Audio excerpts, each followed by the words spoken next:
আমি প্রিয়াঙ্কা বৈদ্য চলে এসেছি আরেকটা নতুন ভিডিও নিয়ে। আজকে যেটা নিয়ে আলোচনা করব এইচএস 2025-এর ABTA test paper biology solution নিয়ে চলে এসেছি। পেজ নাম্বার এসসি 143 নিয়ে আলোচনা করব। তো আগের পেজগুলোর সলিউশন যারা দেখোনি অবশ্যই তারা প্লেলিস্টটা চেক করো, আর আমি ডেসক্রিপশনে প্লেলিস্টের লিঙ্ক দিয়ে দিচ্ছি, সেখান থেকে তোমরা দেখে নেবে। তো আজকে চলো স্টার্ট করে দেওয়া যাক, এবং যারা নতুন আছো অবশ্যই চ্যানেলটা সাবস্ক্রাইব করে রাখো নতুন নতুন ক্লাস নতুন নতুন ভিডিও সবার আগে পাওয়ার জন্য। তো প্রথম যে প্রশ্নটা রয়েছে সেটা বলছে যে যদি পুরুষ এবং স্ত্রী ফুল পৃথক উদ্ভিদে উপস্থিত থাকে, মানে একই প্রজাতির হতে হবে, তাকে বলে হচ্ছে অপশন বি ভিন্নবাসী হবে। ঠিক আছে, নেক্সট প্রশ্ন হচ্ছে কোন গর্ভনিরোধক পদ্ধতি পুরুষদের ক্ষেত্রে প্রযোজ্য, সেটা অবশ্যই ভাসেকটমি হবে, অপশন বি। আচ্ছা, তোমরা 2 মার্কসের প্রশ্নের জন্য অনেকেই বলেছিলে, আমি কিন্তু আজকেই আপলোড করে দিয়েছি, 2 মার্কসের প্রশ্নও দিতে শুরু করেছি। যেগুলো বিশেষ করে তোমরা ভালোভাবে অ্যান্সারগুলো পাচ্ছিলে না, কিন্তু সেইগুলো আমি কিন্তু সলভ করে দিয়েছি, অবশ্যই সেই ভিডিওগুলো দেখে নিও। নেক্সট প্রশ্ন হচ্ছে সার্টোলির কোষ থেকে যে হরমোন ক্ষরণ হয় সেটা হচ্ছে অপশান ডি ইনহিবিন। ঠিক আছে, দেখো এই চেকার যে এগুলো রয়েছে, চেকার বক্সগুলো রয়েছে, সেগুলো কিন্তু আমি তোমাদের সাথে আগেই কিন্তু ক্লাসে শেয়ার করেছিলাম, বুঝিয়েও দিয়েছিলাম। যারা বোঝোনি অবশ্যই সেই ভিডিওগুলো দেখে নিও।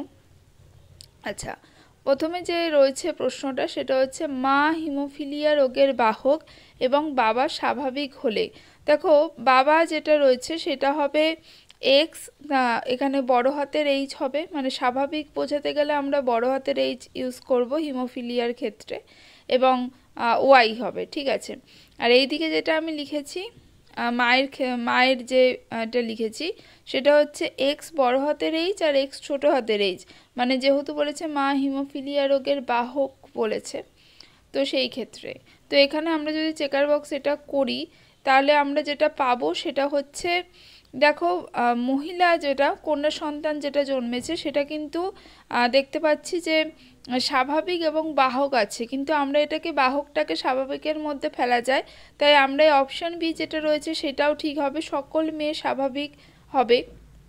এবং অপশান সি যেটা রয়েছে 50% ছেলে স্বাভাবিক এবং 50% ছেলে আক্রান্ত হবে, সেটাও কিন্তু ঠিক, তাহলে এটা অপশান ডি, বি ও সি উভয়ই এটা হয়ে যাবে সঠিক অ্যান্সার। 5 নম্বর প্রশ্ন হচ্ছে প্রোক্যারিওটিক কোষে প্রোটিন সংশ্লেষের প্রারম্ভিক কোডন হলো, সেটা হবে এ ইউ জি হবে। ঠিক আছে, তারপরে লেখা আছে যে জার্ম প্লাজম তত্ত্বের প্রবক্তা হলেন, সেটা হবে অপশন বি। আচ্ছা, তারপরে আছে আধুনিক মানুষের সরাসরি পূর্বপুরুষ হলো ক্রো ম্যাকনন। ঠিক আছে, ক্রো ম্যাকনন থেকে প্রশ্ন কিন্তু হামেশা আসে, এটা ভালো করে দেখবে। তারপরে আছে মুরগির একটি ইংলিশ ব্রিডের নাম, সেটা হবে অপশন সি হবে। আচ্ছা, মলিকুলার গ্লু মানে হচ্ছে আণবিক আঠা কাকে বলে, সেটা হচ্ছে অপশন সি ডিএনএ লাইগেজকে বলে। ঠিক আছে, এন্ড যে প্রশ্নটা সেটা হচ্ছে যে ক্ষেত্রে ইলেকট্রোফোরেসিস এবং সার্দান ব্লটিং পদ্ধতি ব্যবহার করা হয় সেটা হবে যে অপশান সি সবকটিই হবে সঠিক অ্যান্সার। তারপরে আছে মিনামাটা রোগটি হয় যে ধাতব দূষণের ফলে, সেটা হচ্ছে তোমাদের মিনামাটা রোগ হবে হচ্ছে পারদ, মানে এইচ জি হয়ে যাবে সঠিক অ্যান্সার। আচ্ছা, তারপরে যেটা রয়েছে সেটা হচ্ছে পূর্ব হিমালয় হটস্পটের একটি বিপন্ন প্রাণী হলো, সেটা অপশান সি রেড পান্ডা হবে।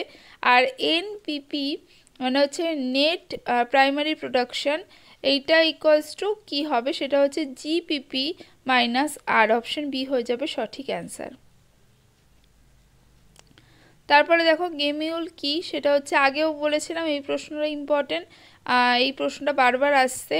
অন্তস্থ কোরকোৎকমে জীবদেহের ভিতরে যে কোরক উৎপন্ন হয় সেই অন্তস্থ কোরকগুলোকে গেমিউল বলে, যেমন স্পঞ্জের ক্ষেত্রে স্পঞ্জিলা এদের ক্ষেত্রে দেখা যায়। সিফিলিস রোগের জীবাণুর বৈজ্ঞানিক নাম কি, গনোরিয়া রোগের, এগুলো কিন্তু খুব ইম্পর্টেন্ট, প্রতি বছরের জন্য ইম্পর্টেন্ট, এই বছরের জন্যও কিন্তু ইম্পর্টেন্ট। টেস্ট ক্রস কি বলছে, কোনো জীবের জিনোটাইপ নির্ণয়ের জন্য ওই জীবের সঙ্গে হোমোজাইগাস প্রচ্ছন্ন জিনোটাইপ যুক্ত জীবের যে ক্রস ঘটানো হয় তাকে ট্রেস কজ বলে। ঠিক আছে, ট্রেস কজ, ব্যাক কজ এগুলো কিন্তু ইম্পর্টেন্ট। ঠিক আছে, মিশ্র চাষ কি বলতো? মিশ্র চাষ হচ্ছে যে পদ্ধতিতে একই পুকুর বা একই জায়গার মধ্যে বিভিন্ন মাছের প্রজাতি নিয়ে এসে চাষ করা হয় একসাথে, তাকে বলা হয় মিশ্র চাষ বা মৎস্য চাষ, মিশ্র মৎস্য চাষ বলতে পারো। আচ্ছা, বিওডি কি? জলে উপস্থিত জৈব উপাদান যেগুলো রয়েছে অণুজীবের সাহায্যে বিয়োজিত করার জন্য যে পরিমাণ অক্সিজেন লাগে তাকে বলে হচ্ছে তোমাদের বায়োলজিক্যাল অক্সিজেন ডিমান্ড, মানে হচ্ছে বিওডি বলে। ঠিক আছে, IUCN এর পুরো নাম কি? সেটা হচ্ছে international union for conservation of nature. ঠিক আছে, এই ছিল আজকের পেজ। আজকের মতো টাটা, নেক্সট ভিডিও নিয়ে খুব তাড়াতাড়ি হাজির হব।